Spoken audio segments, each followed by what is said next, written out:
Introduction. Unit 5, Organizing Data. In this unit, you'll learn skills for organizing and processing data. You'll learn more about types, including the methods and properties associated with a type, and how to create custom types with structs.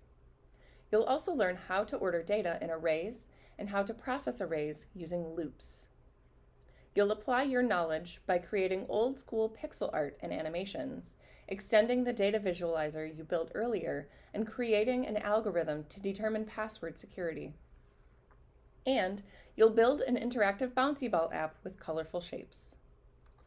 You'll learn about computing innovations that have had unintended consequences and consider the story behind some of the innovations that shape our lives today. You'll build an interactive prototype of your app in Keynote and draft a user experience survey, which you'll use later to test your prototype.